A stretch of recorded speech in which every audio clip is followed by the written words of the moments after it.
If you've been feeling unsettled lately, if you're watching the world and thinking, what is happening to us?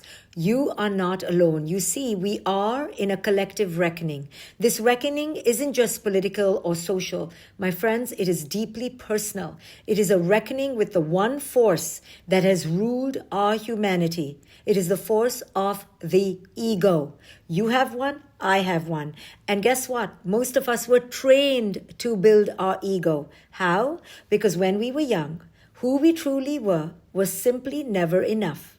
We were never seen clearly for who we were. We were never accepted fully. We were too sensitive, too wild, too slow, too loud, too little, too much.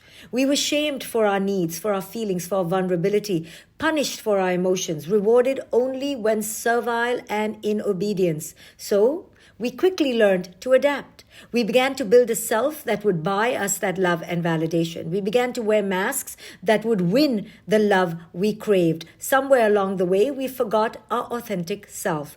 This is how the ego is born, not as arrogance, not as pride, but as a survival strategy. It is a desperate attempt to matter in a world that doesn't see you, that only rewards achievement and punishment. You see, this ego believes that worth comes from powering over others. It measures value in how much you do and achieve and own. This is the tragedy of this ego, and it is now the ego that rules our world. These are the men and women in positions of power, or the lovers we attract, or the parents we are, or the parents we had. You see, all of us were once children who were never allowed to be vulnerable. We were told, stop crying, be strong, don't be soft, don't be weak. So we all hardened.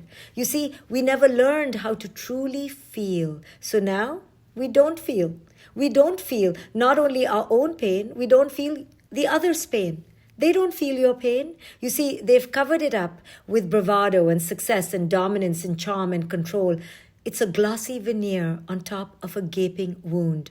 And what happens when a person cannot feel? They become capable of cruelty, not because they are evil, but because they are numb. You see, they dehumanize themselves, so they dehumanize others. This is the tragedy of the ego. It doesn't just protect us from pain, it isolates us from our humanity.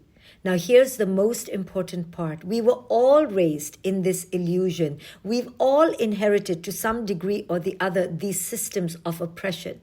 And if we are not careful, we will pass it on unless we wake up. And here's something that people find even harder to face. You see, the reason we keep attracting these kinds of leaders, these kinds of lovers perhaps, is because somewhere deep inside we believe that this is what true power looks like. We believe that power is loud and controlling and dominating and unshakable because this is what we were raised with.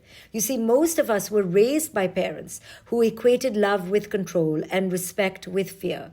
So, we mistake control for care. We confuse manipulation with safety. And we allow people into our lives who resemble our earlier caretakers, even if it is painful. It feels familiar. It feels safe in a twisted way. So how do we begin to unravel this mess? How do we begin to heal? Well, first, we need to wake up to the truth. We need to stop playing our unconscious roles in these systems of oppression that we need to dismantle. We need to stop blaming and we need to look within because the real rebellion starts in here. It's in how we speak to ourselves. It's in how we speak to our children when they make mistakes. It's whether we parent from fear or from awareness. It's whether we seek to control another or connect.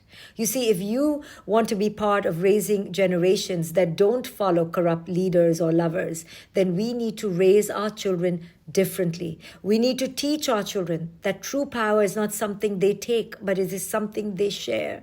We need to raise our children to know who it is they are so they don't feel the need to take from others, to acquire and amass at all costs. We don't need more obedience in this world. We need more authenticity. We don't need more rules. We need more emotional fluency. We don't need more punishment. We need more community and connection. So the next time fear rises in you, whether it's about the world or yourself or your child, you need to pause. You need to breathe. You need to reconnect here and ask, am I acting out of love or fear? Am I trying to control or am I trying to connect? Am I trying to be superior because I'm afraid to be vulnerable? This compassion over fear will rule the world, will change the world. And this is why I teach conscious parenting, because this work doesn't just start in politics or in schools, it begins with us. This is not just a parenting philosophy, it is a movement. It is a blueprint for creating a new world, a world where children no longer have to abandon themselves and betray themselves just to feel worthy, where they don't have to dominate over others, where they don't have to tyrannize others in order to feel powerful. So join me, help others break the cycle through this movement of conscious parenting. Because when we raise our children with consciousness, we don't just change that child's life. We don't just change our own life. We literally change the trajectory of humanity itself. This is how powerful conscious parenting is. So will you join me? I have a conscious coaching and life program where I coach people to become conscious parent and life coaches, where we can spread this movement globally. If you're interested in becoming one of my coaches and truly helping families change one child at a time, type the word coach below and I will send you all the details. It all starts in the parenting.